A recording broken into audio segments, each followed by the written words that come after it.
présenter leurs exploitations aujourd'hui.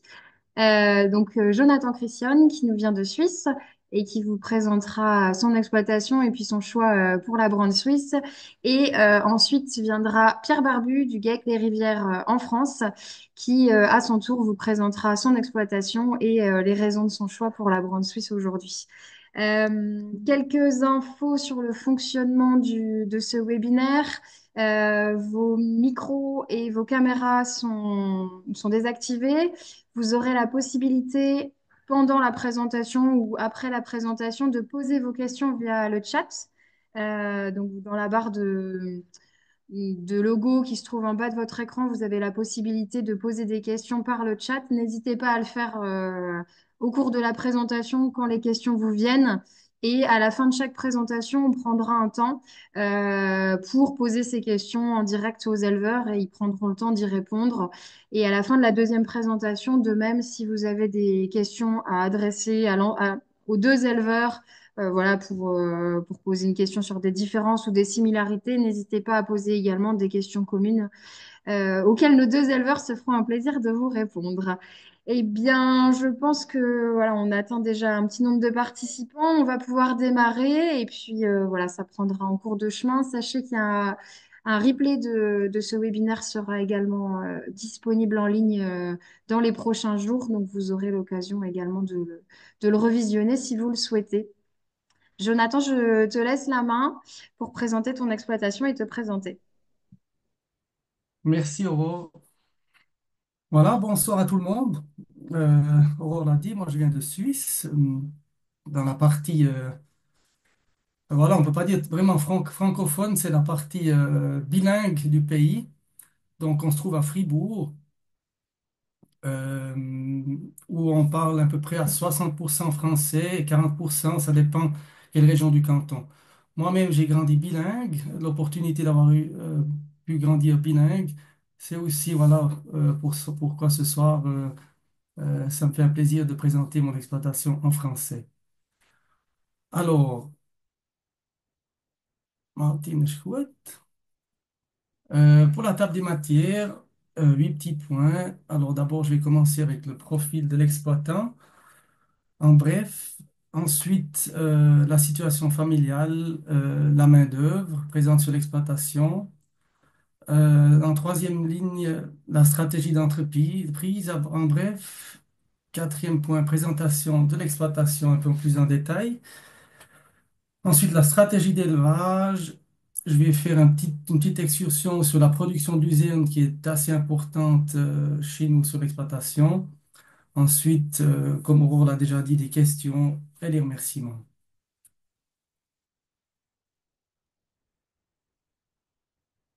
Alors, le profil de l'exploitant, donc moi-même.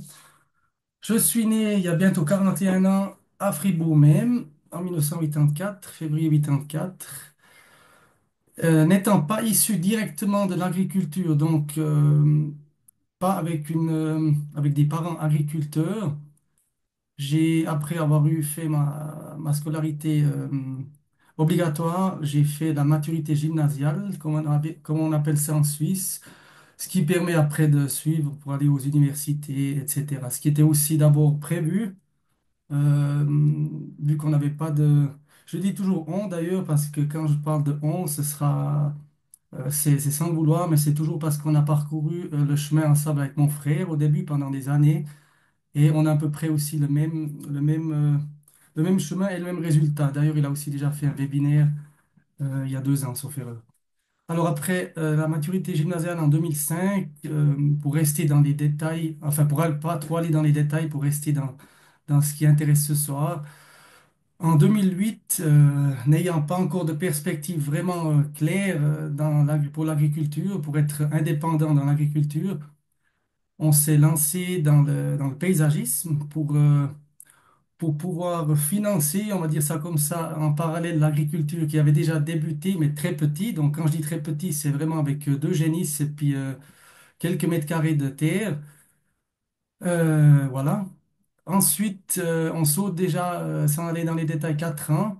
En 2012, j'ai marié voilà, mon épouse, qui est encore mon épouse. On a trois enfants. Le premier, l'aîné, le fiston, est né en 2013.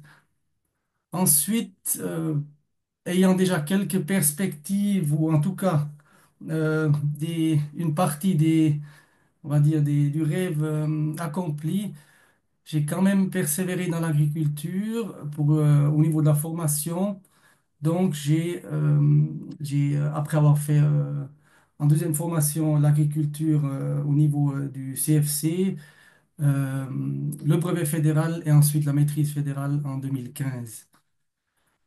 Suite la deuxième naissance en 2017 de notre fille. En 2018, voilà peut-être encore quand même un petit point important, je fais partie du comité national de Braunfisch Schweiz et cela depuis mars 2018.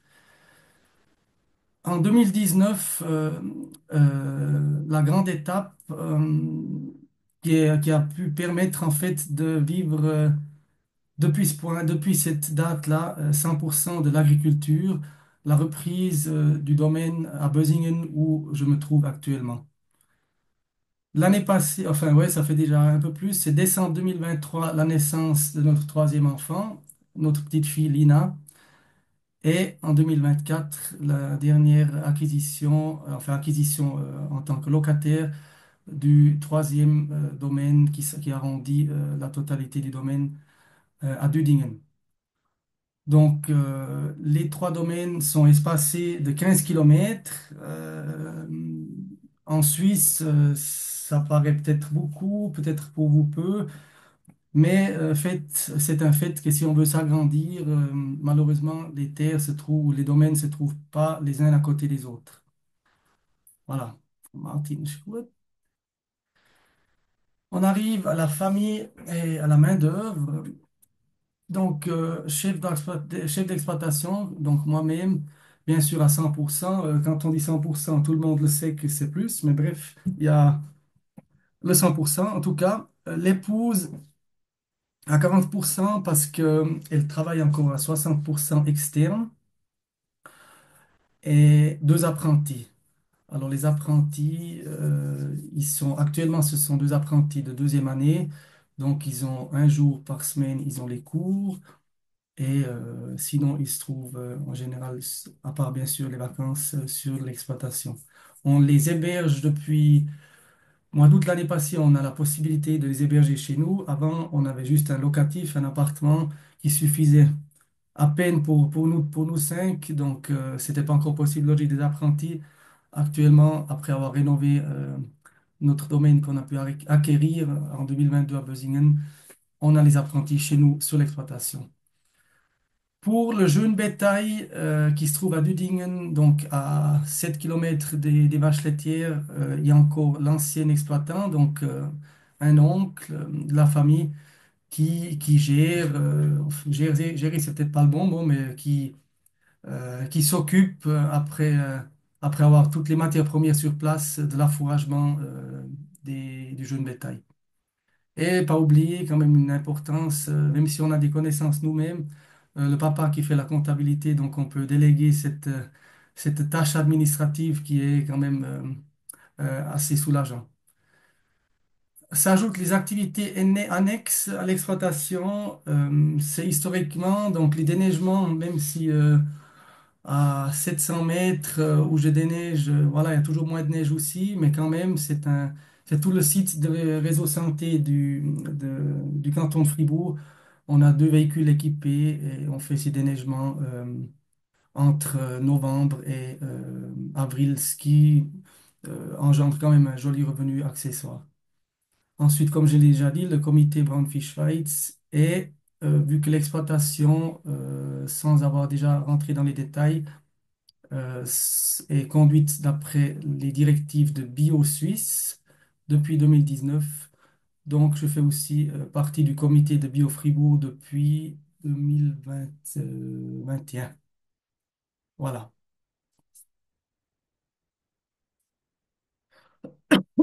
Pardon. Alors, la stratégie d'entreprise, déjà la faiblesse ou le challenge de cette exploitation, c'est qu'elle se trouve sur trois sites. Entre guillemets, on a quand même une partie du temps qui se passe sur les routes, que ce soit avec les voitures ou les tracteurs. Donc, il y a quand même un certain temps à gérer à ce niveau-là. Au niveau du bétail et des cultures, on a essayé de grouper au maximum. Alors, à Bözingen, où se trouve quand même deux tiers de la surface agricole, on a les grandes cultures. Ce sont aussi les plus belles parcelles. Après l'acquisition du domaine, donc en 2019 en location, en 2022 l'acquisition de 25 hectares et du corps de ferme, on a tout de suite mis à l'enquête pour rénover en tout cas une grande partie parce que pendant deux voire trois générations, il n'y a rien qui a été fait vu que c'était un domaine en location. Alors nous, on a mis à l'enquête, on a reçu le permis et puis on a directement transformé pendant une année et demie. Pour les vaches laitières, là sur la petite photo, ce sont une partie des vaches qui sont en couche profonde. On a donc les grandes cultures, les vaches laitières, les veaux jusqu'au sevrage, et puis l'élevage des chevaux, que je vais rentrer un peu plus en détail plus tard, et accouplé aussi avec l'élevage des chevaux, la station de monte avec un étalon sur place. À Dudingen, ce qui se trouve à 7 kilomètres de Bözingen, on a le jeune bétail, comme je l'ai déjà dit, les vaches taries également, et une petite partie des grandes cultures, parce qu'il y a quand même une de belles parcelles autour de la ferme. Et à Fribourg, ça c'est le site le plus loin, donc depuis le site principal de Bözingen, il y a tout juste 15 kilomètres.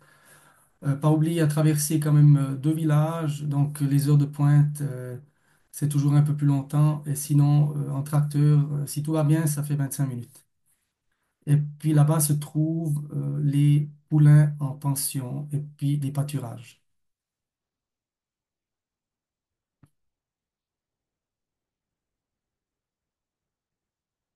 Ensuite, pour présenter un peu l'exploitation plus en détail, ou bien on frôle juste les 50 hectares. Comme je l'ai déjà dit, d'après les directives de BioSuisse, donc ce qui ne permet pas en Suisse, c'est qu'on puisse faire une partie ou un atelier spécifique juste en bio et puis faire une autre partie en non, enfin conventionnel ou changer ou faire un laps de temps. Ça se passe en Suisse, c'est un peu, enfin c'est très sévère. Ce qui fait le label très sévère, c'est qu'on a 2 ans de reconversion. Donc en 2019, j'ai fait 2 ans de reconversion. 2019, ça veut dire que toutes les cultures qui ont été semées en automne 2018 ont déjà été mises en place avec les semences biologiques. Au niveau de la rotation, ça varie toujours un peu. Il y a des choses que j'essaye de temps en temps, qu'on laisse de nouveau tomber.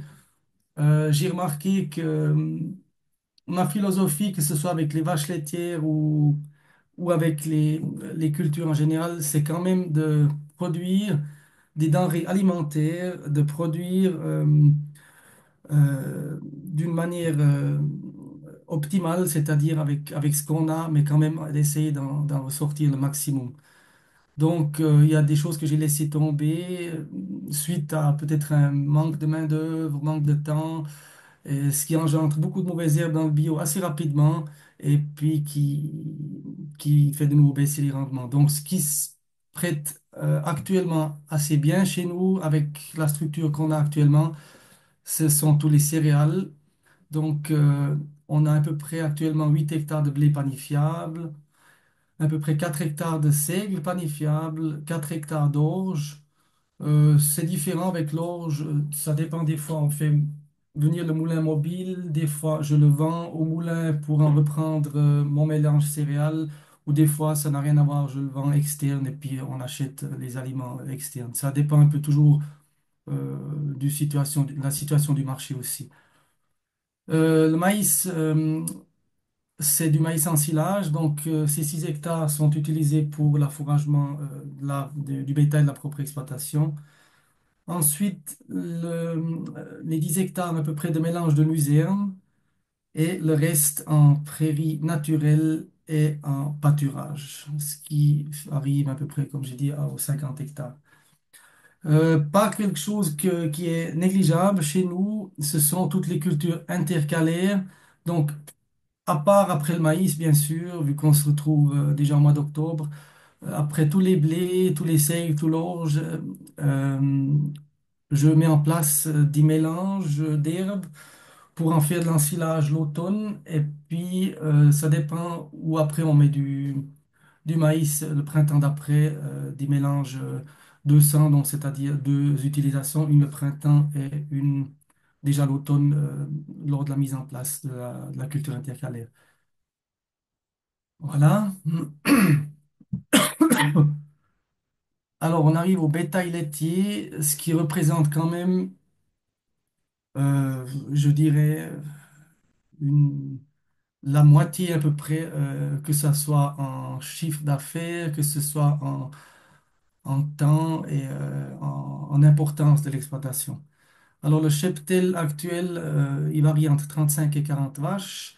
C'est un peu donné dû au bâtiment. On n'a pas reçu les permis de construire pour construire plus grand. On se trouve dans une zone de village protégée.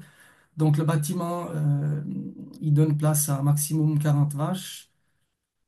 Ça ne veut pas dire que j'en aurai pas tout d'un coup plus, vu qu'il y a le site d'Udingen qui s'est ajouté, et puis que je peux déplacer les vaches taries, ce qui n'est pas seulement négatif dû au trajet à faire, mais aussi à pouvoir séparer les vaches taries et puis leur donner un autre affouragement pendant la phase tarie. Alors, depuis septembre 2023, on se trouve en stabulation libre.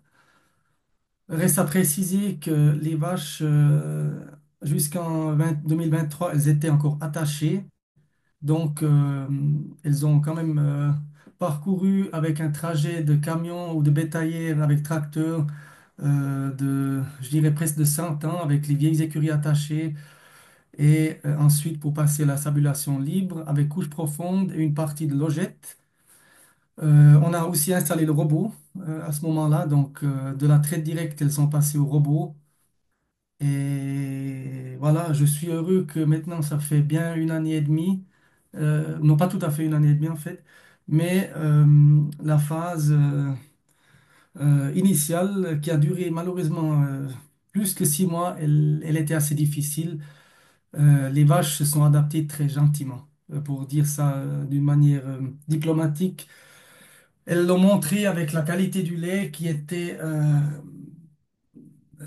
vraiment, j'ai toujours heureusement pu encore écouler mon lait. Ça, c'était pas le souci, mais on en a vraiment traficoté en avant, en arrière. Au niveau des cellules, en Suisse, on est limité à 350 000. Et on était vraiment beaucoup par là-bas autour avec le mélange, le lait de mélange du troupeau. Il y a, je pense que beaucoup de gens qui arrivent à comprendre et qui ont peut-être subi le même sort, on va dire. Ces vaches, elles ont vraiment eu besoin d'une phase d'adaptation parce qu'il n'y a pas eu de grands changements pendant 6 mois où les cellules elles étaient hautes et tout d'un coup, le troupeau était plus homogène, plus tranquille. Et maintenant, j'ai regardé le dernier contrôle éthique qui était du 1er février. Ils ont pris l'échantillon, on est à 98 000 de cellules. Donc, pour l'instant, vraiment très bien. Oui, alors, j'ai pas dit qu'avec le robot actuellement, on est tombé. Alors, j'étais avec un plus petit troupeau, on était à peu près à 7 700 litres par année, à une lactation standard, actuellement à 7 002. Ce qui explique aussi, enfin, ce qui est aussi expliqué par l'agrandissement du troupeau il y a 2 ans avec beaucoup d'achats de primipares. La matière grasse à peu près à 3,97, protéines 3,43. Les rations sont composées de la manière suivante. Alors, l'été, pâturage, mélange de luzerne fauché quotidiennement et les fameux 2 kilos de cubes de luzerne au robot. Ça, c'est à l'année. Et pratiquement chaque bête sur l'exploitation, aussi les jeunes, aussi les génisses à Dudingen, elles ont ces 2 kilos de cubes de luzerne par jour. Euh, Pourquoi? avec une pâture, enfin avec un système de stabulation en robot, euh, ça fonctionne bien le pâturage, vu que le cheptel n'est pas énormément grand. J'ai quand même, ça dépend, mais je pense à peu près entre 3 et, enfin, je pense actuellement entre 3 et 4 hectares de pâturage directement autour de la ferme. Le but, c'est que ces vaches, il ne faut pas aller les chercher, que ce soit le matin ou le soir. Donc, elles ont quand même ces 2 kilos de luzerne au robot pour les faire venir, enfin pour les animer à se faire traire. C'est pas un problème pour celles qui ont démarré les lactations et qui ont encore la mamelle qui leur pèse, mais ensuite, ça devient un peu plus difficile. Du coup, pour ça, on n'a bien sûr pas le pâturage intégral, mais on a le mélange de luzerne qui est fauché et apporté une fois par jour dans la grange, ce qui les anime aussi encore à venir à la ferme pour ensuite passer par le robot et manger une portion à la ferme. La ration d'hiver, alors là, j'utilise un char mélangeur, une mélangeuse. La ration est composée de la manière suivante. On a de l'ensilage d'herbe à 2 tiers et de l'ensilage de maïs à 1 tiers. Bien sûr, la ration est partagée, enfin, est répartie et ensuite mise à volonté pour les vaches. De nouveau, c'est 2 kilos de cubes de luzerne par jour. Et ensuite, les concentrés, 3 à 400 kilos par lactation par vache par année, justement, oui. Pourquoi ces 5%? On est limité, d'après le cahier des charges de Bio Suisse, on n'ose pas affourager plus. C'est une décision qui a été prise il y a 2 ans et qu'on est obligé de respecter. Voilà, alors donc, comme j'ai dit, ma stratégie, c'est quand même de produire quelque chose, ou bien le maximum. Avec ces 5%, on est plafonné et les vaches qui auraient ou qui ont un potentiel plus élevé, voilà, il faut essayer de compenser vraiment avec un très bon fourrage de base et un mélange au maximum au top, quoi. Sinon, c'est pas avec les concentrés qu'on va pouvoir corriger ça. Le challenge dans ça, c'est que il faut essayer d'équilibrer déjà la ration avec les fourrages de base. Donc, ça, c'est peut-être encore le plus grand challenge.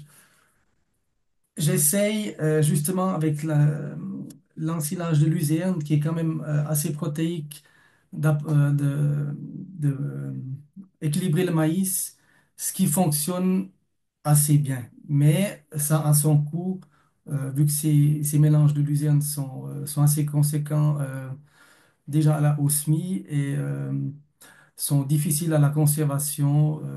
Donc, c'est pas forcément une stratégie qui serait appliquée, même pas de moi-même, dans une exploitation conventionnelle. Voilà. Ensuite, le jeune bétail. Cheptel actuel, à peu près 20 à 25 des génisses d'élevage qui se trouvent justement à 7 km de Bözingen, de l'exploitation principale. Alors l'été, on s'embête pas trop. Elles sont au pâturage avec un accès à la stabulation, surtout les plus petites. Les plus petites, elles ont l'accès au pâturage, mais ça dépend plutôt déjà. Les petites, ce sera plutôt l'automne qu'elles sortent la première fois pour déjà avoir été sorties pour l'année d'après. Mais on essaie quand même de les meubler un peu quand elles sont petites. Les 5% de concentrés sont limités sur le troupeau. Donc, si on veut un peu favoriser les vaches en lactation qui ont passé 40 kilos, on est obligé de faire un compromis à quelque part. C'est pour ça que les génisses d'élevage, enfin, une bête chez moi à l'exploitation, elle n'aura pas eu 1 kilo de concentré jusqu'au premier vélage. Donc, elle est vraiment avec les fourrages de base et ces fameux 2 kilos de luzerne. C'est tout. Et c'est comme ça qu'elles doivent grandir. Les inséminations ou la mort naturelle, ça dépend, ça change un peu. Mais les génisses sont inséminés à peu près en tout cas pas avant 16 17 mois. Donc 16 mois, c'est déjà assez tôt. Véler, voilà, avant 2 ans, avec un système comme ça dépend tout de l'affouragement, bien sûr, mais j'aime mieux faire véler un peu plus tard depuis que je suis en bio. L'hiver, on est en foin regain, donc en sec, et de l'ensilage de maïs, et de nouveau, justement, ces 2 kilos de cubes de luzerne. C'est pourquoi pas d'ensilage pour le jeune bétail. Ça, c'est une question tout à fait pratique, vu que euh, celui qui fourrage, il a déjà un certain âge. Le fourrage, c'est qu'il est plus, il est moins lourd à lever dans les crèches ou à pousser contre les crèches. Et c'est aussi une question de stockage. Voilà. Et puis l'ensilage est en général utilisé pour les vaches laitières. OK? Une petite excursion pour partir de la brune juste quelques minutes. C'est quand même une branche de l'exploitation, c'est l'élevage des chevaux de Franche-Montagne. Donc, il y a l'étalon reproducteur, c'est le copain sur la photo. Il y a 4 juments d'élevage. Ce que moi je fais, c'est vendre les poulains. On essaie de les vendre déjà à 6 mois. Autrement, on les garde et puis on les vend après formation à 3 ans, 3 ans ou 4 ans. Et puis, sur la troisième exploitation, comme je l'ai déjà dit à Fribourg, on a la pension des poulains. Ça, c'est-à-dire qu'on prend des poulains externes. En l'occurrence, c'est une grande écurie, voire deux, qui mettent les poulains chez nous. Ça se passe pendant 2 ans et ensuite, ils repartent, ces poulains, pour aller en formation. Nous, on n'a pas de prestation, on fait pas de formation nous-mêmes. On a juste, en fait, c'est comme, on dirait chez les vaches, c'est les génisses d'élevage mais par contre, pendant 2 ans, les poulains, ils restent chez nous et ensuite, ils repartent chez leur propriétaire. Un petit peu aussi de loisirs quand le temps permet, mais ça fait bientôt 2 ans que j'ai pas pu atteler moi-même. Ouais, pas 2 ans, mais bien une année, pas pu atteler. Monter, j'ai laissé tomber, puis que c'est pas trop mon truc. Mais voilà, il y a ma fille qui monte un petit peu, la toute petite, bien sûr, celle du milieu. Autrement, l'activité des chevaux se termine là. Donc c'est plutôt une question d'élevage que de loisirs.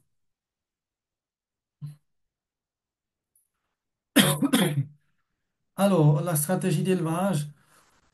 J'ai pas de mal à le préciser et à le dire.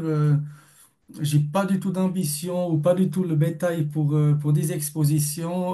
On n'est pas dans le secteur, on n'a pas les vaches pour. C'est vraiment un troupeau fonctionnel. C'est le but, c'est de produire du lait, d'avoir des vaches saines, ça c'est sûr. La santé globale des bons membres, des bons pieds. Chez nous, c'est vraiment un coup. Les vétérinaires ne font pas les pieds, donc c'est des ongleurs qui font les pieds.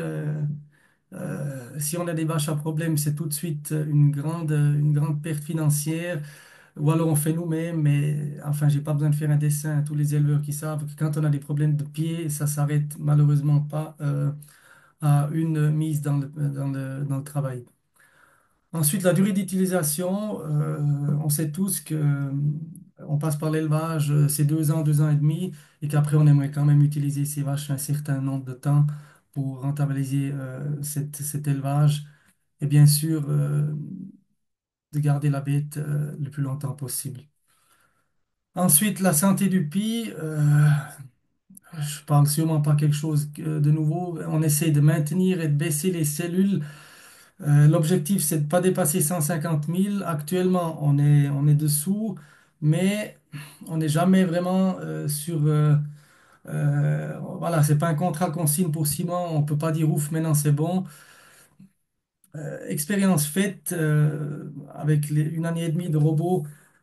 Tout d'un coup, ça peut vite aller. Il y a vite quelque chose qui peut changer.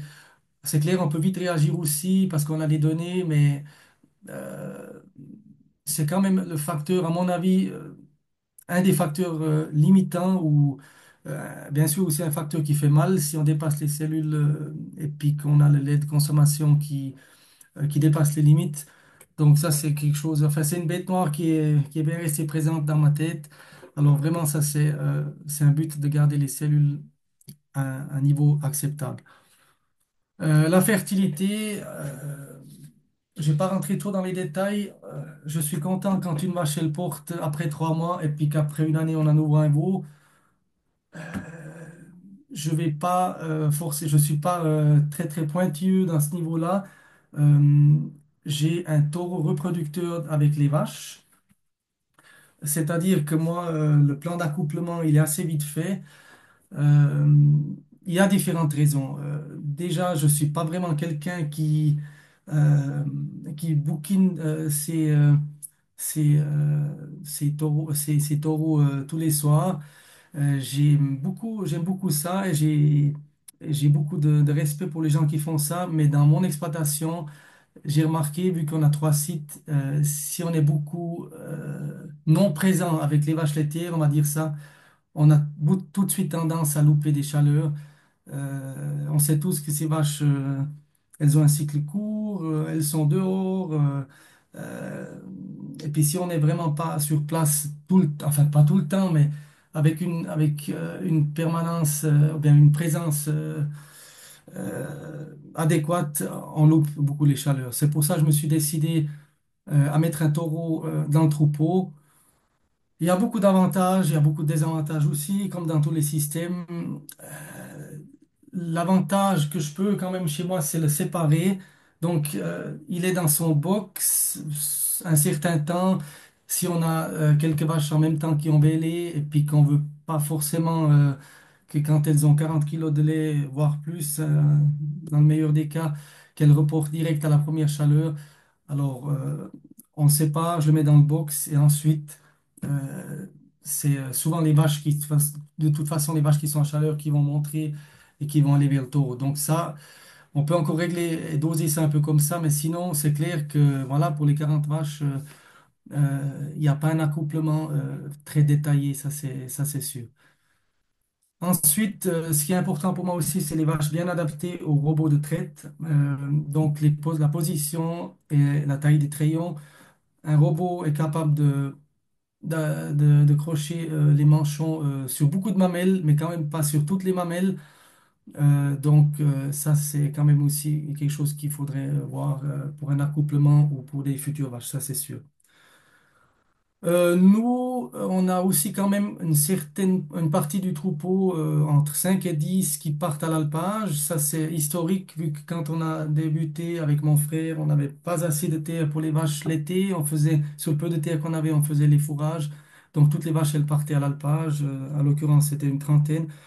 Actuellement, voilà, comme j'ai dit, entre 5 et 10 qui partent quand même encore à l'alpage. Sur 40, c'est assez facile de trouver des vaches adaptées qui sont dans le bon cycle et puis qui peuvent aller faire un séjour à la montagne. L'objectif laitier, ce qui me paraît quand même assez réaliste, malgré la limite des concentrés, c'est d'arriver à 8000 kilos par lactation standard.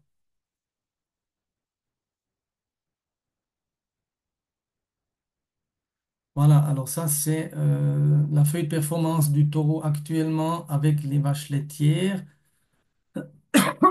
Pardon. Alors c'est un Bender. Le père de la mère, un jaguar, donc jaguar suisse qui était un Glen. Valeur d'élevage 1100, 707. Valeur laitière 113. Il est à peu près 500 kilos. Donc ce sont des valeurs génomiques, bien sûr.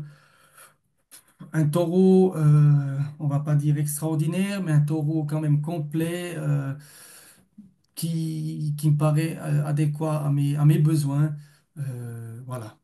Donc, de toute façon, c'est pas un taureau qui va faire. Enfin, aucun taureau fait 3 ans sur l'exploitation. Il va sûrement encore faire un certain temps, mais ça dépend toujours aussi de beaucoup de facteurs. Combien de temps il reste, qu'est-ce qui suit comme taureau, qu'est-ce qu'on trouve, comment il se comporte, bien sûr, le comportement du taureau et comment il s'adapte en général.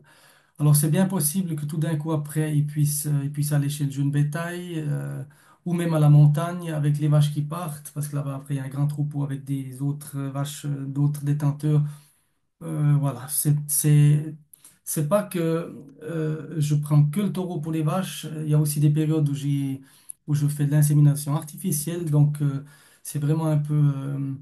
Euh, ça peut aussi changer. Mais j'ai remarqué que le taureau, dans l'exploitation, ça marchait. Ça suivait mieux que nous-mêmes, vu qu'on n'est pas toujours sur l'exploitation.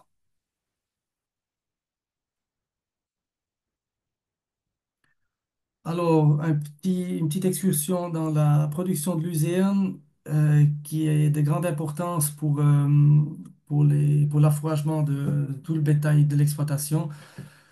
Les mélanges, j'ai aussi déjà essayé de la luzerne en pur. Pour ceux qui l'ont déjà fait, ils savent à peu près les avantages et les désavantages. C'est un tapis moins dense qui permet surtout aux semis plus de mauvaises herbes. Il est très difficile à suivre, que ce soit un été sec, plutôt les étés mouillés, très difficile à suivre. L'apport d'engrais de ferme est plus difficile, donc j'ai décidé il y a 2 ans de me focuser sur ces mélanges-là, donc 40% de luzerne, 30% de feuilles des prés, 30% d'actyle et le reste en trèfle rouge et timothée. Ça se présente à peu près comme sur cette photo, on parle de ce mélange-là. Donc, je peux très bien aussi apporter entre les coupes un apport de lisier à 25-30 mètres cubes hectare. Il supporte, bien sûr, ça dépend des étés. Si ce sont des étés mouillés et qu'on va avec la bossette et le tracteur, on fait des dommages. C'est un compromis à faire. Autrement, cette luzerne est assez polyvalente. Enfin, ce mélange de luzerne. L'utilisation, donc il y a 3 utilisations chez moi sur l'exploitation. Les fameux bouchons à l'année au robot. Donc, la luzerne est fauchée, généralement le soir. Andainé est directement ramassé avec l'autochargeuse et amené au séchoir qui se trouve je dirais, entre 2 et 3 kilomètres. Il est tout près en fait de l'exploitation. Ça, c'est bien sûr un avantage. Donc, c'est nous-mêmes qu'on fait les transports euh, de, de cette luzerne, de la fauche jusqu'à la récupération des cubes. Ensuite, faucher en verre, ça c'est pour la période de végétation entre avril et octobre, quotidiennement je dirais pour deux, une portion le soir, une portion le matin avant qu'elle sorte au pâturage. Faucher en verre en frais pour la période de végétation. Et le reste, un silage pour l'affouragement d'hiver. On sait que ces luzernes, on peut les faucher toutes les 5 semaines, hein, si tout va bien. Donc, avec les 10 hectares, ça fait quand même un certain volume, ce qui me permet de faire ces 3 utilisations.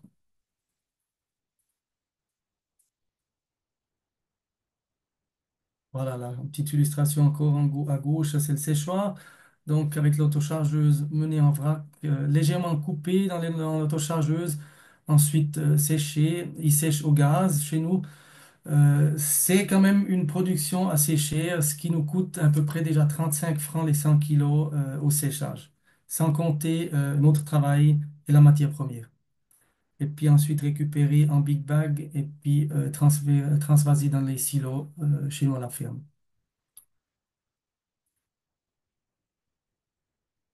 Voilà, je serai arrivé à terme de ma petite présentation. Les questions, je pense qu'après, ils seront groupées, mais je suis volontiers là pour vous les répondre. Merci beaucoup pour votre attention. Merci à toi, Jonathan, pour cette présentation. C'était bien intéressant. Alors, pour ceux qui nous ont rejoints en cours de route, n'hésitez pas à poser vos questions à Jonathan par le moyen du question-réponse et le chat que vous trouvez en bas de votre écran. Et en attendant, je vais démarrer avec une petite question. Pourquoi avoir fait le choix de la Brown Suisse à ton installation et qu'est-ce qu'elle apporte aujourd'hui sur ton exploitation? Oui, bien sûr. Alors, c'est très simple. L'approche a déjà été faite lors de l'enfance, vu que notre grand-papa maternel avait une petite exploitation dont une partie j'ai repris à Fribourg, justement, où se trouvent les poulains actuellement. Alors, lui, il avait de la brune, de base brune originale, et ensuite, début des années 90, donc j'avais 5 6 ans à peu près par là autour, il a commencé à inséminer avec la brown suisse. Et ça a tout de suite donné des vaches, déjà à l'époque, vraiment des vaches productives, des vaches polyvalentes. C'est un peu l'amour d'enfance déjà pour cette race. Euh, Actuellement, bien sûr, avec le choix d'avoir fait bio, elle s'adapte très bien. Comme j'ai dit, je cherche une vache polyvalente, donc qui s'adapte à 500 mètres chez nous en plaine, avec le climat qui est toujours un peu plus sec aussi, avec la montagne, là, pour celles qui partent en montagne, les bons pieds des vaches brunes. Je trouve pas d'inconvénient et puis de raison pourquoi changer cette race.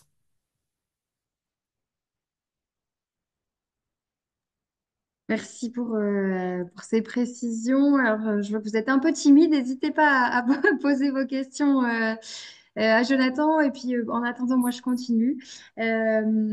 J'ai d'autres questions. Tu as donc un taureau sur l'exploitation, mais tu dis aussi utiliser l'IA par moment. Est-ce Mhm. que tu te tournes vers une génétique en particulier ou est-ce que tu t'intéresses à voilà, la génétique de toute question? Comment dire ça? Je cherche pas une vache d'exposition, on en est loin de là. Donc, ça ne veut pas dire que la morphologie ne porte pas de l'importance pour moi, pas du tout. Mais quand je regarde les taureaux, je regarde toujours. Bon, déjà, j'aime bien travailler avec des valeurs un peu plus sûres. Donc, pour le peu que j'insémine, ce sont rarement des taureaux de testage. Ensuite, j'essaie de garder quand même le lait positif, vu que l'objectif, c'est d'augmenter un peu la moyenne laitière, et puis surtout les teneurs, parce qu'on a un acheteur du lait qui est très favorable aux bonnes teneurs, enfin on est bien rémunéré pour les teneurs. Donc, de toute façon, déjà, la brune, c'est aussi une raison pourquoi la brune, bien sûr, avec la matière grasse et surtout la protéine. Alors, je regarde aussi pour ces taureaux qui soient positifs. Donc, sans maintenant dire quelques taureaux ou quelques pays d'où les taureaux viennent que j'utilise, c'est un taureau enfin, globalement un peu, on va dire, polyvalent que je cherche. Voilà, oui. Ok, merci pour cette question. Alors, j'en ai deux qui sont arrivés entre-temps. Est-ce possible de nous donner le prix du lait moyen sur l'année 2024? Oui, tout à fait. Alors, je vais quand même un peu préciser pourquoi. Bon, d'abord, je peux dire le prix, pas de souci. On arrive tout juste à 1 franc le litre du lait. Donc à 90, 98, 97 centimes le kilo. C'est c'est un très bon prix qui a par contre ses contraintes que j'ai déjà dit en partie. Donc ce sont les 5% d'aliments de concentré.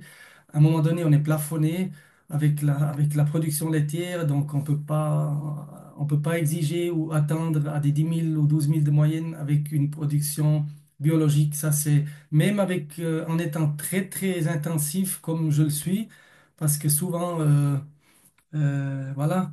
Le contrôle bio est annuellement et chaque fois de nouveau c'est un peu une discussion, mais voilà, passer 7 000 quand même, etc. Donc avec des bons fourrages grossiers, je me répète, c'est possible, mais on est à un moment donné aussi plafonné. Donc le prix du lait, il est bon, mais il y a ses contraintes. Donc 100% fourrage suisse.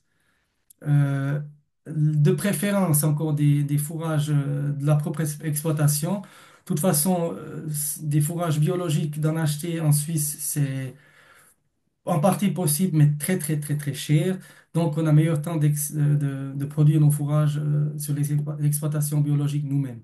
Ce qui bloque de nous, enfin ce qui apporte qu'on a quand même pas mal de surface de l'exploitation qui est consacrée pour la production laitière. Une exploitation conventionnelle pourra peut-être plus travailler avec des aliments, plus acheter des fourrages, ce qui sera peut-être même moins cher que de les produire. Ça dépend comment, tout système est différent. Mais en bio, ça vaut pas la peine. On est obligé de les faire nous-mêmes. Alors, un bon prix du lait avec certaines contraintes. Ok, donc tu nous dis un franc suisse, j'ai fait la petite conversion rapidement. Donc en euros, ça fait 1,06 €. Voilà, pour vous donner une petite Oui. idée. Mhm. Alors d'autres questions. Souhaites-tu augmenter la taille du troupeau? Je suis un peu limité avec les bâtiments, justement. Comme j'ai dit dans ma présentation, j'ai eu fait du jardinage, j'ai eu fait beaucoup de choses dans ma vie. J'aime bien rester polyvalent et j'aime surtout les grandes cultures. Donc, Si l'opportunité se présente d'agrandir l'exploitation davantage, ce qui n'est pas impossible dans le futur, ça sera peut-être même pas dans une direction d'agrandissement du troupeau laitier que ça ira, vu que ça engendre de nouveau des investissements assez conséquents avec des bâtiments, etc. Donc, pour répondre entre oui et non, je dirais pour l'instant non. Peut-être cinq six vaches, vu que je peux transporter les vaches taries vers Dudingen, oui, donc peut-être plafonner à 45, 47, mais ensuite, non. Ok. Une autre question concernant l'élevage des veaux. Comment est-ce qu'ils sont élevés? Est-ce qu'ils sont élevés au lait entier? Et puis ta façon de faire. Mhm. Alors, la poudre de lait bio n'est pas du tout bon marché. Bien sûr, c'est normal avec un prix d'un franc, enfin de 1,06 € la poudre du lait. J'ai même pas regardé les prix parce que je sais que ça explose le possible et imaginable. Donc oui, ils sont enfouragés avec le lait de nos propres vaches. Ça se fait, le sevrage se fait entre à peu près à 100 jours, entre 100 et peut-être 120 jours, ça dépend de la taille du veau.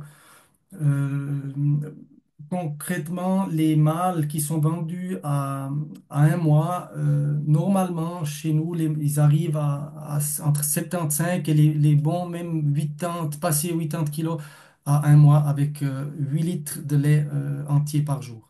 Donc, rien de plus. Les vachettes, elles ont déjà assez tôt le foin à volonté. Elles ont ces fameux cubes de luzerne que vous avez entendu déjà toute la soirée à volonté. Mais sinon, c'est pas non plus avec des flocons qu'on essaye de. Enfin, ils ont rien de plus en fait. C'est que du lait entier et le foin. Ouais. Merci. Alors une autre question plutôt portée génétique. Est-ce qu'il y a des restrictions d'utilisation de taureaux en agriculture biologique? Très bonne question que j'ai pas précisé. Oui, il y en a. Des taureaux issus de transfert d'embryons ne sont pas permis.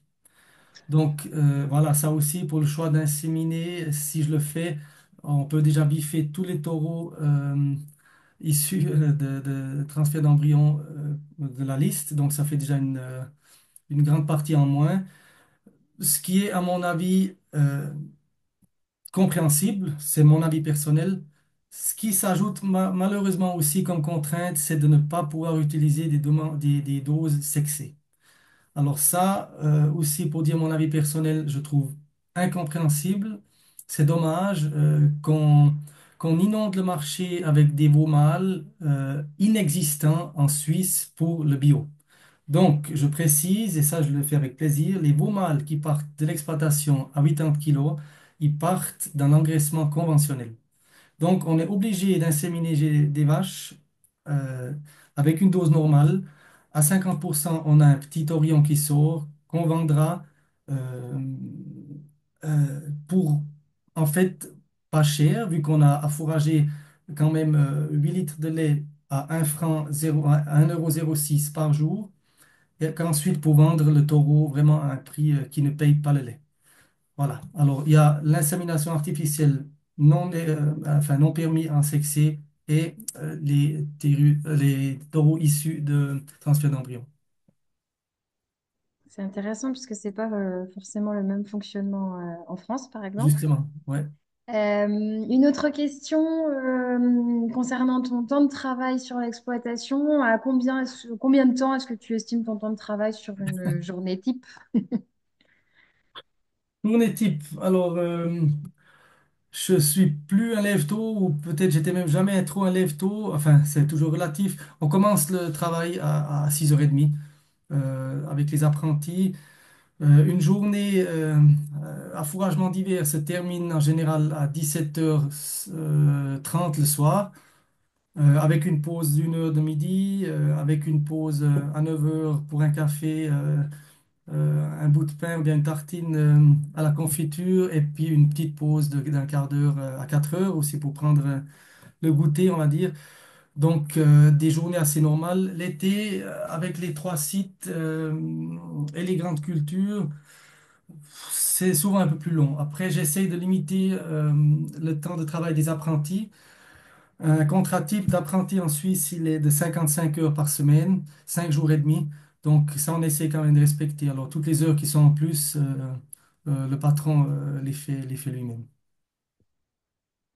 Alors, j'ai encore deux questions. Il y en a deux enfin, il y en a une qui se recoupe. Concernant les activités en parallèle bovins et équins, comment gères-tu la saison de monte et de poulinage en parallèle des vaches et aussi des cultures? Et quel est le pourcentage de chiffre d'affaires, on va dire, entre les bovins et les équins? Mm. Alors, avec 4 juments, c'est pas une énorme affaire. Avec le propre étalon, donc il n'y a déjà pas trop de trajets pour aller saillir ou couvrir les juments.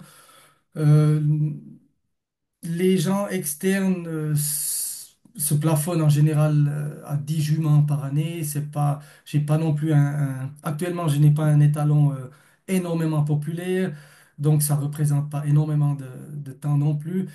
Reste à savoir quand même à préciser qu'une vache en général on l'insémine une fois et puis que au meilleur des cas 21 jours plus tard elle ne revient plus en chaleur et puis que 28 jours plus tard on peut la contrôler portante.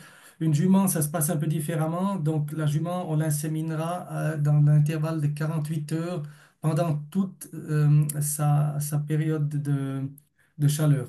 Et puis ça peut se tirer en longueur, ça se passe au meilleur des cas peut-être 4 jours, mais ça peut se tirer sur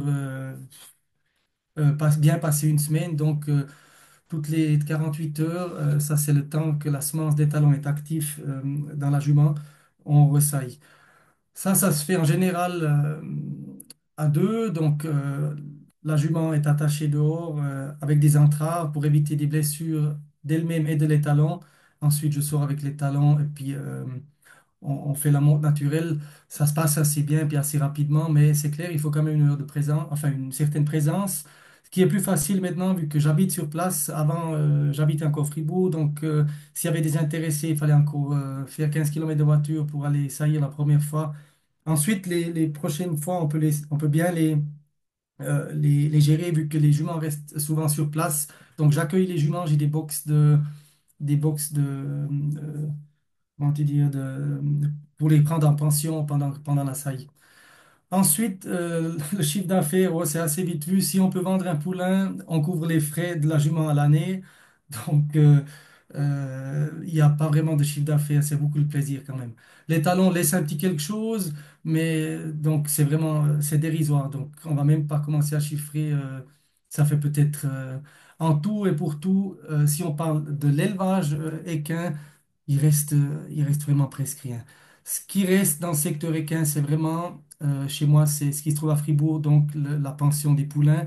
Et ça représente, si on englobe tout le secteur équin, ça représente peut-être le petit 10% du chiffre d'affaires du bétail laitier. Ok.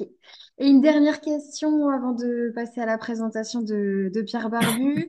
Tu nous as dit être impliqué donc au sein de Braunwitz Schweiz, mais aussi dans d'autres organisations. Euh, Combien de temps en moyenne est-ce que ça te prend sur voilà sur une année en termes d'implication? Qu'est-ce que ça demande? Alors, le comité, donc à Braunfels-Schweiz, la maison mère se trouve à Zug, hein, donc ça fait à peu près 170 km de distance depuis chez moi. Ça, je les parcours, ça, je les fais en voiture. Euh, pour une question de flexibilité, en général, déjà, quand il faut partir, ça fait quand même une journée entière qu'il faut partir de l'exploitation pratiquement quand on a des jours de séance. Donc, chez nous, on n'est pas tout à fait bien mis pour le train. Voilà. En tout cas, je perds moins de temps en 10 ans en faisant le trajet à la voiture.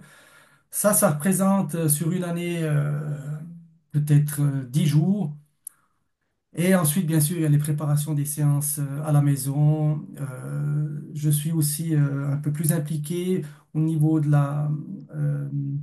euh, comment dire, de la promotion de race. Donc, ça me prend aussi encore un peu de temps, mais voilà. Alors, c'est quelque chose que j'aime bien faire. Ça, c'est vraiment un truc qui me tient à cœur. Ça représente, disons, pour être large, 2 semaines par année. Ensuite, le bio, le comité de bio Fribourg, ça représente moins.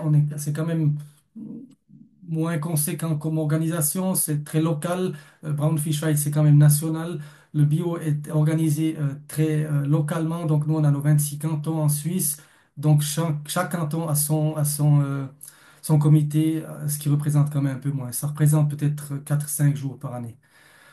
J'étais encore enseignant au niveau de notre école d'agriculture. Ça, j'ai quitté il y a 2 ans.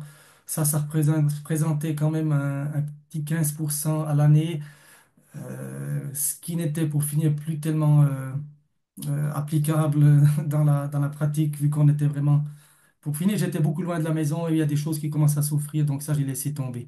Les déneigements, voilà, quand il neige, ça, c'est la nuit, donc au lieu de dormir, on va dans le tracteur. C'est pas vraiment une perte de temps, c'est un gagne-pain, donc voilà, ça représente aussi à peu près 10 à 15 15 nuits par année, donc c'est pas non plus énorme. Voilà, Très bien. Eh bien, merci beaucoup, Jonathan, pour toutes ces réponses à ces avec plaisir. questions et pour cette présentation. Et puis, on va donc laisser la main à Pierre Barbu qui va présenter son exploitation et on reviendra peut-être ensemble à la fin de cette deuxième présentation si on a d'autres questions qui allient vos deux exploitations. Merci. Pierre, si tu es derrière ton écran, c'est à toi.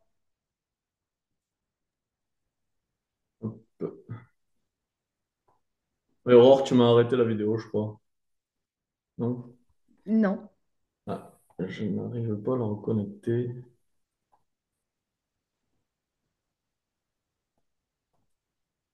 C'est bon, ça marche. Donc, bonsoir à tout le monde. Donc, merci Aurore pour m'avoir permis de présenter notre exploitation ce soir. Je suis très ravi d'être parmi vous. Je vais essayer de partager la petite présentation. Ok. Donc, je me présente, je m'appelle Pierre Barbu, donc je suis associé au GAEC Les Rivières en Lozère, donc en France. Donc voilà un peu la situation. Donc dans le sud de la France, donc côté Méditerranée, entre Clermont et Montpellier. Donc on est un GAEC familial à 3 associés, donc mes 2 parents et moi-même. Mes 2 parents et moi-même. Donc Alain, Lydie et moi, Pierre. Donc pour la main-d'œuvre sur l'exploitation, aujourd'hui on travaille avec un apprenti depuis cette année et un salarié qui travaille à tiers-temps sur 3 exploitations, dont un tiers-temps chez nous. Donc l'exploitation se situe au lieu-dit Les Rivières, à Chanac, sur la commune de Chanac, en Lozère, à peu près à 650 mètres d'altitude sur le lieu de l'exploitation. Et nous avons un second site à 950 mètres d'altitude, donc plus situé sur le causse de Sauveterre. Donc l'exploitation aujourd'hui, c'est 170 hectares de SAU. Donc il y a 70 hectares de parcours non mécanisables du bois, donc qui sont valorisés par les génisses de renouvellement. Aujourd'hui, il y a 13 hectares de céréales. Donc, c'est des céréales mélangées. Donc, on fait un mélange d'orge, de blé, de triticale et de pois. Donc, plus facile pour nous pour le suivi en agriculture biologique et qui apporte également aussi de la protéine grâce au pois dans ce mélange. Donc après, c'est une exploitation très, très système herbagé donc dans notre zone. Nous avons essayé de faire le maïs, mais nous l'avons arrêté depuis que nous sommes passés en agriculture biologique. Donc très basé sur l'herbe. Donc on a 20 hectares de prairies permanentes qui sont situées autour de l'exploitation. Donc qui sont valorisées par le troupeau laitier en saison estivale pour faire le lait, quoi. Et ensuite, on a 67 hectares de prairies temporaires, donc qui sont divisées en deux, je vais dire. Donc, les prairies qui sont dans la vallée, il y a à peu près 35 hectares. C'est plus des mélanges de prairies à base de raigrats, raigrats anglais, raigrats hybrides et de trèfle, donc qui sont conduits une partie en irrigation. Il y a 15 hectares en irrigation et le reste sans irrigation. Et voilà. Et la seconde partie, donc plus sur le COS, on utilise des mélanges de prairies aussi, à base de luzerne, de brome et de dactyle. Voilà. Donc toutes ces prairies situées sur le COS de Sauveterre sont conduites en fauche, zéro pâturage là-dessus. mis à part peut-être en fin de saison de pâture sur le troupeau de génisses qui va aller consommer ces quelques repousses à l'automne. Donc, pour faire l'historique de notre exploitation, donc mon papa s'est installé sur l'exploitation en 1986. Ensuite, ma maman l'a rejoint en 1995, donc ils ont créé la SCEA Les Rivières. Après, pour faire les gros points, avant, on a été en salle de conventionnelle en 2x5. On a mis un robot Lely A3 en 2008 et non en 2003, comme précisé sur le diaporama. Ensuite, le GAEC en trépoux était possible en 2015, donc ils ont créé le GAEC en 2015. En 2016, ils ont entamé la conversion en agriculture biologique. Donc, sur la totalité de l'exploitation, les terres ont mis 2 ans à être converties et le troupeau 6 mois. Donc, notre première livraison de lait bio, ça a été en avril 2018 pour la laiterie Violet. En 2016 aussi, nous avons commencé une petite production de fromage, donc via le GIE Saveur-Lozère. Donc le GIE Saveur-Lozère, c'est un groupement au début, 6 exploitations. Aujourd'hui, nous sommes 5 exploitations à livrer du lait pour ce GIE. Donc, pour faire bref, le cahier des charges de ce GIE, je vais en parler plus loin, mais c'est 100% lait de brune. Ensuite, en 2018, du coup, fin de la conversion bio pour les terres et pour les animaux. Moi, j'ai rejoint le GAEC en 2019, donc suite à mon parcours scolaire. Donc, je suis titulaire d'un BTS production animale, d'un bac STAV avant le BTS. Et ensuite, suite au BTS, j'ai fait une licence des métiers du conseil en élevage à Béarn-Nussou, donc pendant 1 an en alternance. Et suite à cette licence, je suis allé 4 mois faire du woofing au Canada, donc dans une ferme toujours en Brome suisse, chez Madame Chantal Leclerc. Et ensuite, je me suis installé donc le 1er mai 2019, lors de la fête du travail en France. Donc, en 2020, nous avons rénové notre bâtiment d'élevage. C'était un bâtiment système robot, air raclé, logette. C'est toujours un bâtiment système robot, raclé, air logette, mais nous avons couvert l'air raclé, alors qu'avant, elle ne l'était pas. Lors de la rénovation de ce bâtiment, nous avons créé une grange centrale au bâtiment pour enfin, j'avais un projet d'installation de séchage en grange qui s'est conclu par la suite. Et nous avons créé aussi des aires pour génisses dont avant nous avions pas. Donc voilà. Donc en 2022, on a créé le séchoir à foin. Donc aujourd'hui, on a un séchoir à foin qui peut accueillir 400 tonnes de foin en matière sèche. L'air du foin, il est séché et réchauffé par une centrale thermovoltaïque, donc qui est située sur le toit. C'est la centrale qui fait l'étanchéité du toit. Donc l'air est chauffé grâce au panneau photovoltaïque et réinjecté sous le foin par la suite. Et notre dernier investissement, ça a été en 2024. Donc on a rénové le robot. Nous sommes passés en robot Lely toujours à 5. Voilà. Ça, c'était l'année dernière, il y a un peu moins d'1 an. Donc aujourd'hui, le cheptel, c'est 55 vaches en production. Donc l'année dernière, nous avons produit 310 000 litres en bio, livrés à Biolay, et 65 000 litres au GIE Saveur-Lozère.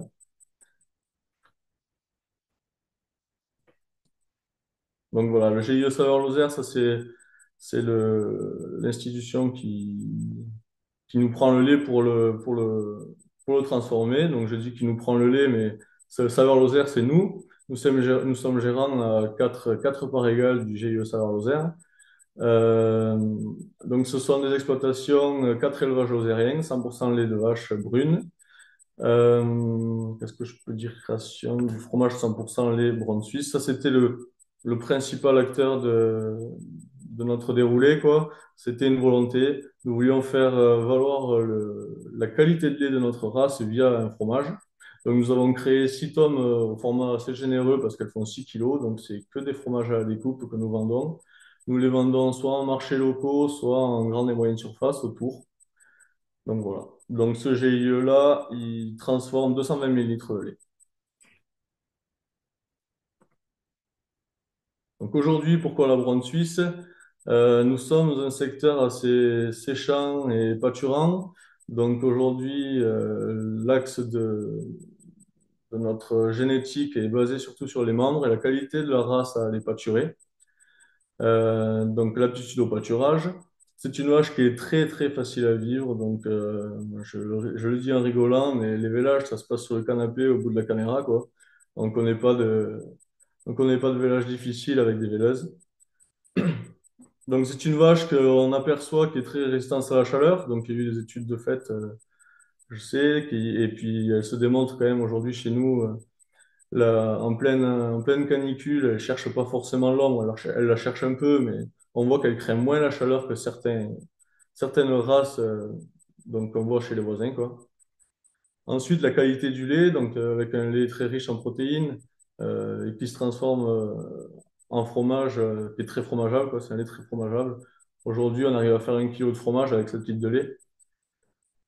Et c'est une race avec un tempérament très calme. Aujourd'hui, on rentre dans le troupeau, c'est vrai que c'est des vaches à bisous. Ouais. Les enfants sont très gourmands de cette race.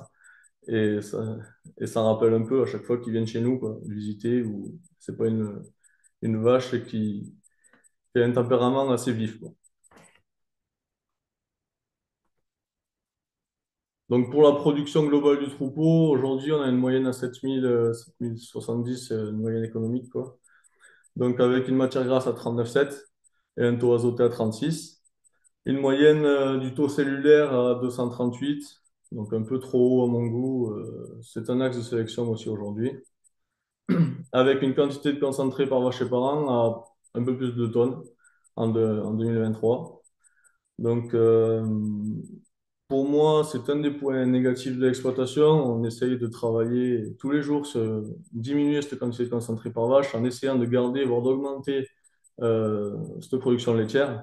Donc, on va chercher la productivité chez nous pour essayer de faire vivre au mieux notre famille. On travaille quand même à presque 4 temps plein sur l'exploitation.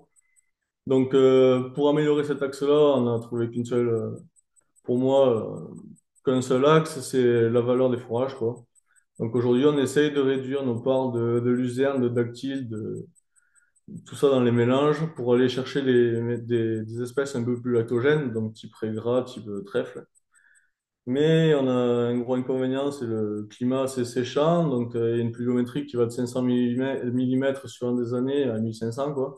Donc, il faut varier avec ces facteurs-là. Donc, on arrive tant bien que mal à essayer de sortir des bons fourrages. L'année 2024 a été meilleure que 2023. On va essayer de sortir une meilleure production avec de meilleures marges. Voilà. Donc, le prix moyen du lait payé en 2023, donc ça, c'est tous les vendus sur exploitation compris, est à 507 euros les millilitres. Et la plus-value via les taux, donc en 2023, 34 euros et en 2024, 44 euros.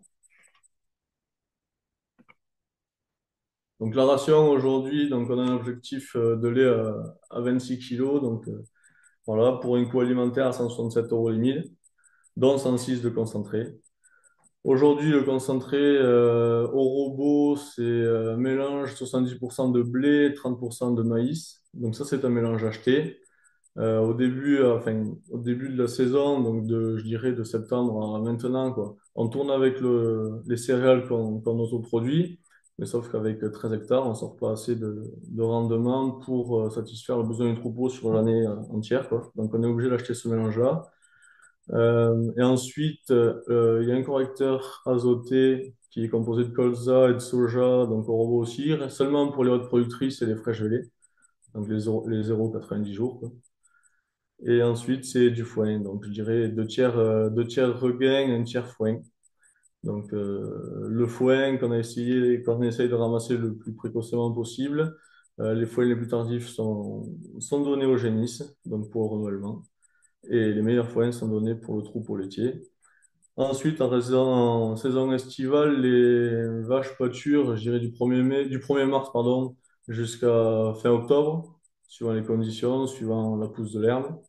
Donc, on arrive à une ingestion maximum de 12 kg de matière sèche en pleine saison, donc mi-avril, mi-juin, ou voire fin juin, et suivant comment ça sèche.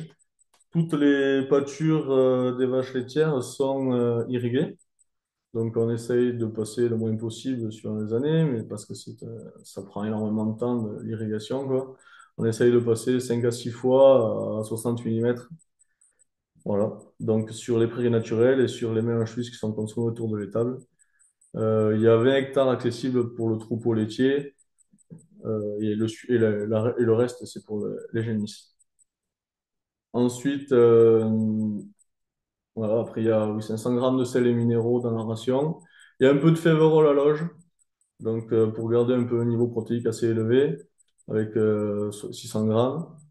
Et on essaye d'avoir une ingestion assez maximale de foin. On essaye de récolter du foin assez appétant pour essayer de sortir cette efficacité alimentaire et cet objectif de lait. Donc, l'élevage des génisses, donc les génisses sont élevés de la manière suivante. Donc, un veau piné, il va rester, suivant quand est-ce que la vache velle, sous la mer pour qu'il ait ingéré le colostrum le plus vite possible dès qu'il est sur ses pattes, quoi. Ensuite, il est en case individuelle de 0 à 7 jours, donc avec le lait de la mère. Et ensuite, il passe en case collective, donc de 7 jours à 3 mois et demi, suivant le gabarit qu'il fait. Ils sont tous mesurés pour suivre un peu leur cours de croissance et afin de sevrer les génisses en bon état et qui, qui croient bien quoi, pour faire la meilleure génisse d'élevage possible.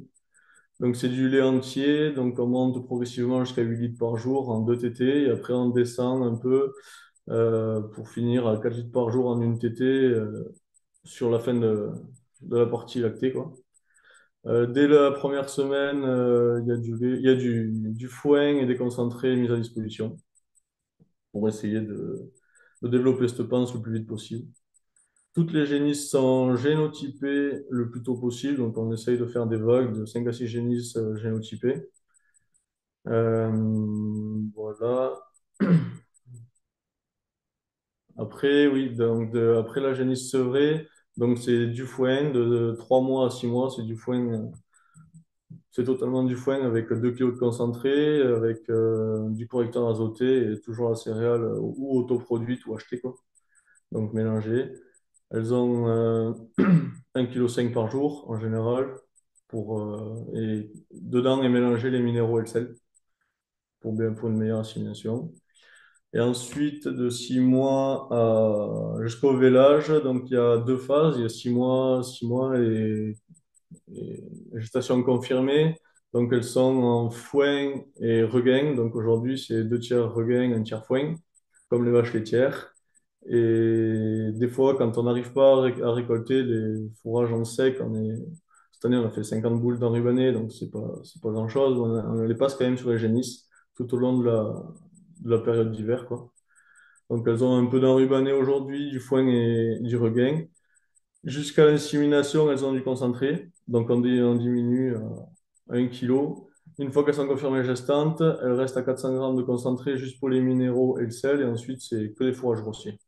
Donc objectif vélage à 25 mois, entre 25 et 26 mois. Voilà. Ah si, et par contre, la période d'été, toutes les génisses pâturent à partir de 4 mois, je dirais, de 4 à 6 mois, elles sortent dehors à l'herbe, mais par contre, elles rentrent tous les soirs pour le concentrer, pour la surveillance. Et ensuite, elles sont en 100% pâture, quoi.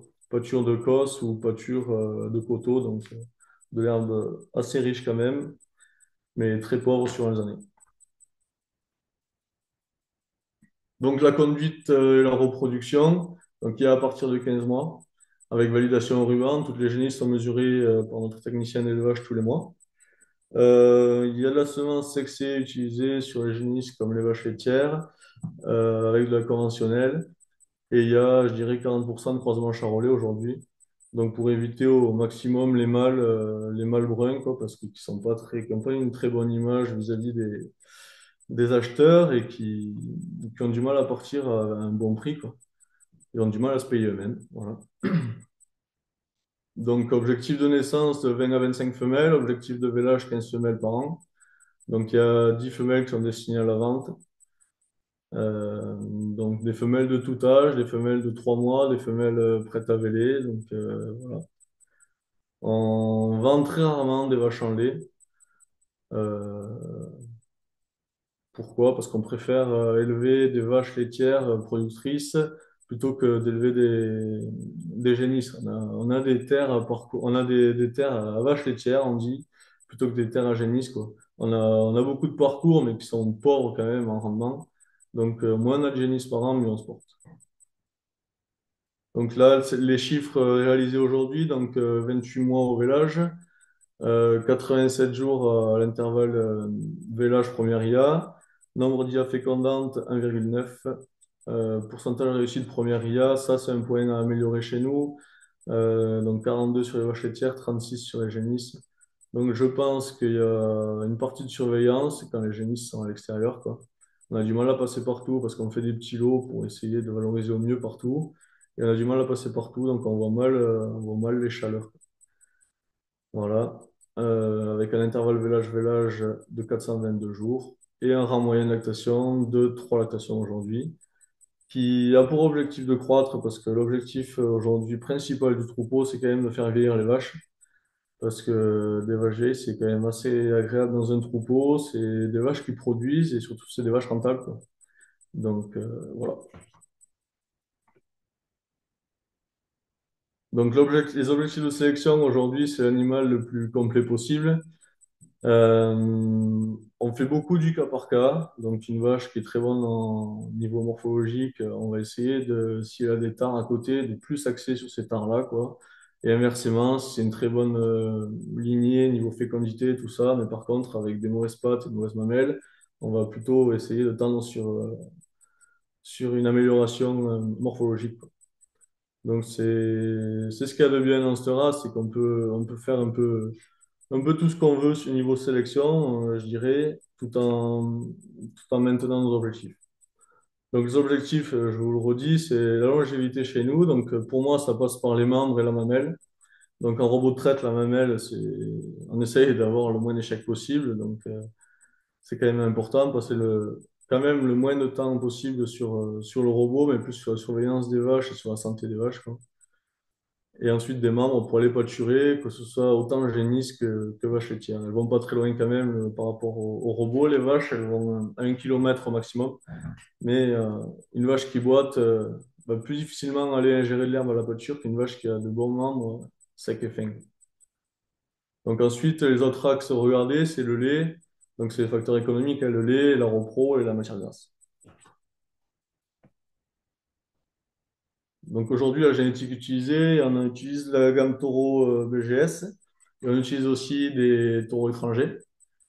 Donc on essaye de connaître au mieux les familles autant françaises qu'étrangères. Moi, j'aime bien axer sur ces critères-là parce que c'est pas que j'ai pas confiance aux index, hein, ça aiguille beaucoup sur les taureaux, mais quand on a des familles qui ressortent avec de grandes qualités tout au long d'une lignée ou des tares tout au long d'une lignée, quoi.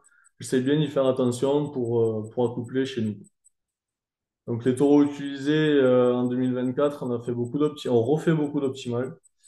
Beaucoup de retours sont faits en optimal si les premières IA en sexé sont pas gestantes, quoi. Donc on a fait un petit tanium, du terraz, du palmer et un taureau étranger, oui, un palmer, cavral et rey.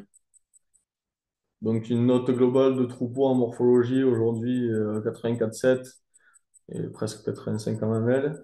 Donc c'est vrai que je le dis souvent avec le sourire, c'est que tous les matins, pour se lever, pour moi, il faut quand même quelque chose qui nous attire. Donc moi j'aime bien les jolies vaches, c'est vrai. Mon père était comme ça, c'est lui qui me l'a transmis. Et donc c'est quand même un choix aujourd'hui d'avoir un troupeau assez agréable morphologiquement pour y aller tous les jours avec le sourire jusqu'aux oreilles.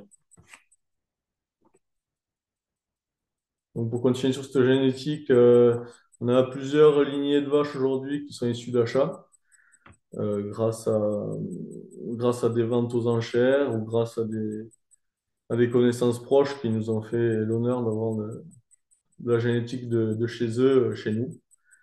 Donc, on a un groupe d'achat en commun aujourd'hui, donc le groupe Cacolo. Donc, c'est quand même agréable de travailler les lignées de vaches entre copains, moi je dis. Donc, déjà, les frais sont divisés, donc c'est moins regardant là-dessus. Mais après, c'est l'œil de chacun et qui est mis à contribution et qui nous fait avancer, quoi. Et tous les copains aujourd'hui qui nous aident à travailler dans ce sens-là, c'est quand même agréable, on se sent pas seul et on a le même objectif tous, avoir de jolies vaches qui produisent et qui nous rendent le sourire, quoi. Donc voilà. Donc on participe aujourd'hui à de nombreuses expositions, donc le sommet de l'élevage à Cournon. On a eu la chance d'avoir la grande championne du national en 2023. Donc voilà.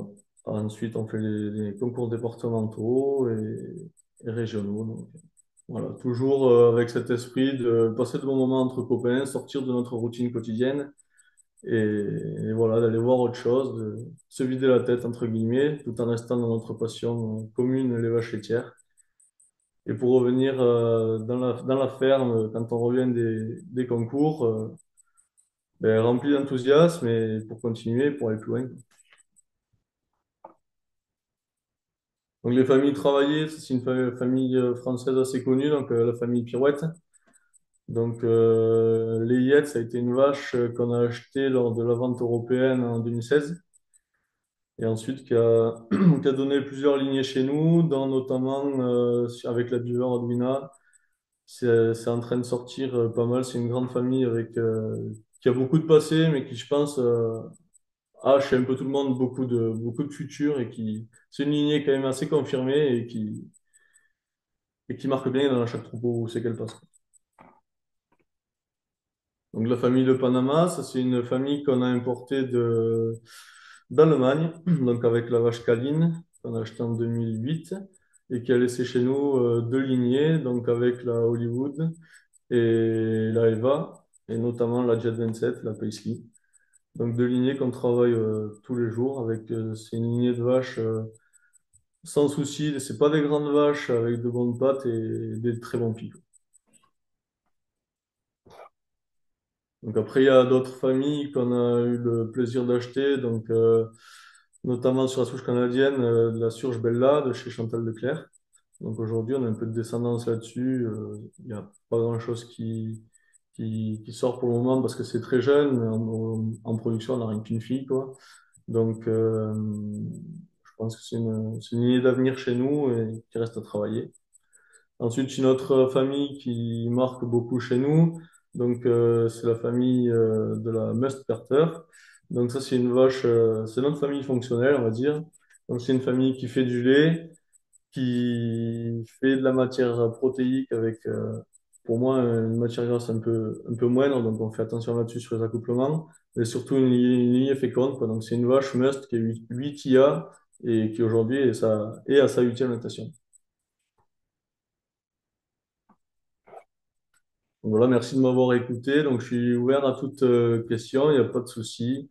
J'ai dû certainement oublier des choses ou autres. Donc, voilà. Merci Pierre pour ta présentation. Donc, si vous avez des questions, n'hésitez pas à les poser comme avant, donc via le chat. Et donc, on va démarrer tout de suite avec une première question. Vous êtes passé en agriculture biologique il y a quelques années maintenant. Les brunes étaient déjà là. Quel est ton ressenti vis-à-vis de l'évolution du troupeau, en tout cas vis-à-vis du comportement des brunes, du passage conventionnel au bio? Et mon ressenti, c'est que chez nous, c'est vrai que c'est la race historique, c'est la brune. Donc, au début, mon papa a commencé avec un système plutôt extensif, avec 5 000 litres de lait par vache. Quand on a mis le premier robot, on est monté pratiquement à 10 000 litres de lait avec un système maïs-soja. Ensuite, on est redescendu à 5005 au début du bio. Donc, pour moi, c'est une race qui s'adapte énormément à tout type de système. Donc, on a pu le constater chez nous, quoi. Qu'elle soit passée de l'ensilage de maïs au foin aujourd'hui, c'est une race qui s'adapte énormément. Et on leur en remercie, quoi, parce que c'est une vache facile à vivre, qui s'adapte beaucoup et qui arrive, tant bien que mal, à atteindre nos objectifs. Donc, voilà. Alors, une question un peu similaire vis-à-vis du passage au robot également. Est-ce qu'il y a eu une différence de comportement? Est-ce que l'adaptation a été facile au robot pour la brune chez toi? C'est une question assez difficile à répondre pour moi parce qu'on a eu des soucis un peu à la mise en place du robot. On a eu un souci technique, le technicien s'est trompé entre deux bidons, donc notamment sur le produit de post-traite, quoi. Donc du coup, on a eu des mamelles assez compliquées, des mamelles cramées. Donc ça a été compliqué pour que les vaches acceptent à aller au robot. Donc on a eu, entre guillemets, deux mises en route. Donc une fois que le problème a été résolu. Mais pour répondre à cette question plus précise, c'est une vache une primipare qui vole aujourd'hui. Dans les 7 jours, elle est allée au robot toute seule. Donc elle s'adapte assez facilement. Euh, Après, moi, le côté machine à traire avant, je l'ai pas trop connu. Euh, j'étais jeune quand c'était en place, donc je l'ai pas trop en tête. Mais c'est vrai qu'on a très, très peu de mal à faire adapter les primipars en robot. Une autre question axée sur le séchoir qui a été installé il y a peu de temps. As-tu des valeurs fourragères des foins qui sont séchés? Est-ce que tout est analysé? Oui, tout est analysé. On a réussi à sortir cette année des premières coupes à 0,89 UF avec 11 de MAT. Ça, pour moi, c'est des valeurs qui, qui sont un peu liées à la fertie et à l'espèce. Ce que je regarde surtout aujourd'hui, c'est la DMO, donc sa digestibilité.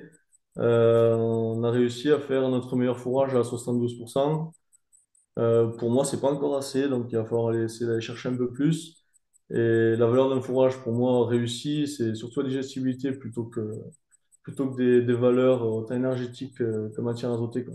Donc toujours avec cet objectif de diminuer le concentré. Voilà, je sais pas si j'ai répondu à la question, mais Bon, je pense que tu as bien répondu. Une autre question qui est liée à ce séchoir, et tu parlais notamment de la météo et des sols assez séchants par période. Combien de coupes est-ce que tu arrives à faire par an? sur les terres irrigables en vallée, on arrive à monter à 5 coupes.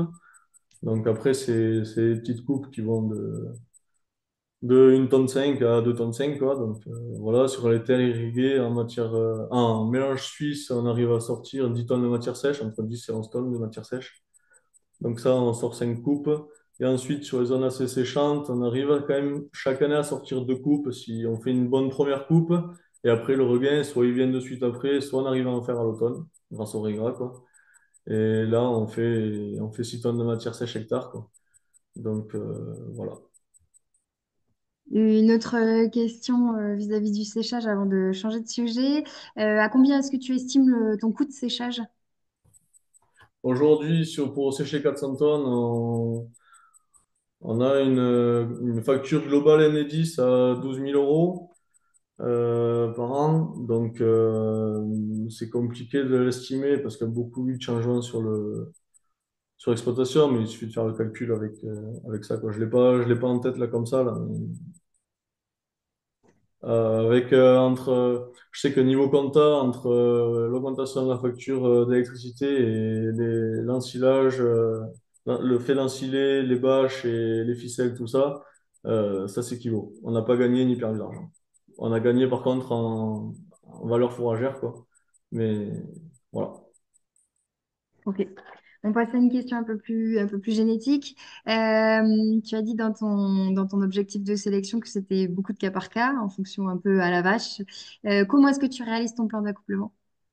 Aujourd'hui, on le fait avec notre technicien d'élevage, donc chambre d'agriculture, et notre inséminateur. Donc, ce qu'on fait, notre manière de faire, on s'assoit au bureau, on prend le listing des vaches, vu qu'elles sont toutes génotypées, les taureaux en face, et voilà, et après, euh, nos objectifs, et on essaye de croiser un peu tout ça.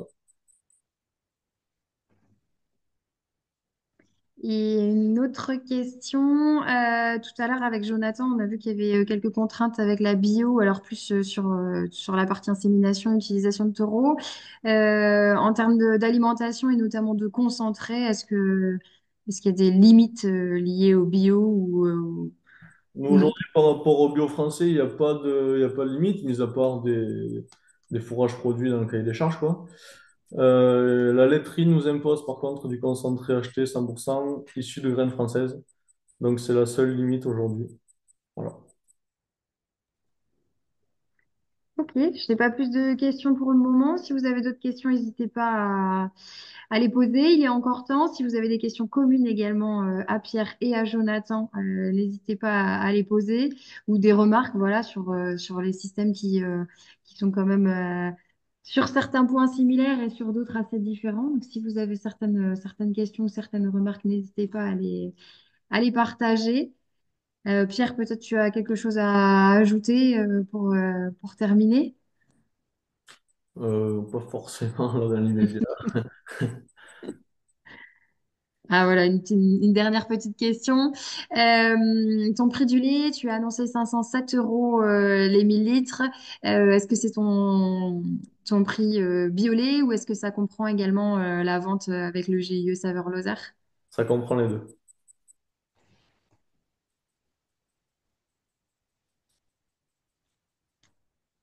Très bien. Eh bien, on n'a pas plus de questions, donc je pense qu'on va en rester là. Je voudrais vous remercier pour votre participation. Merci à toi, Pierre, et à Jonathan d'avoir joué le jeu et d'avoir préparé cette présentation. Ça, voilà, ça prend un peu de temps et puis ça demande un peu d'implication, mais merci en tout cas d'avoir joué le jeu pour cette quatrième édition de webinaire en version francophone. Et puis, pour les germanophones ou ceux qui parlent italien, on vous donne rendez-vous lundi prochain, le lundi 10, pour une version en allemand avec trois intervenants issus d'Allemagne, d'Autriche et de Suisse. Et ensuite, le lundi 24 février, pour une version en italien avec un éleveur donc, de Sicile et un éleveur suisse qui fait partie de la partie italienne du pays. Ben, merci encore à vous, merci Pierre, merci Jonathan, et je vous souhaite une bonne fin de soirée et je vous dis à bientôt. Au revoir.